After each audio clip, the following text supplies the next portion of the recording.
അമ്പലപ്പുഴ ഉണ്ണിക്കണ്ണനോടു നീ എന്തു പരിഭവം നെല്ലയോതി വന്നു.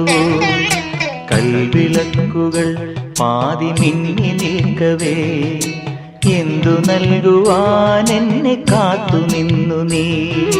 തൃപ്രസാദവും മൗന ചുംബനങ്ങളും പങ്കുവെക്കുവാനോടി വന്നതാണു ഞാൻ.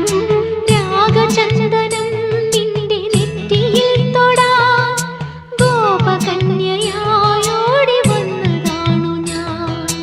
അമ്പലപ്പുഴ ഉണ്ണിക്കണ്ണനോടു നീ എന്തു പരിഭവം നെല്ലയോതി വന്നു.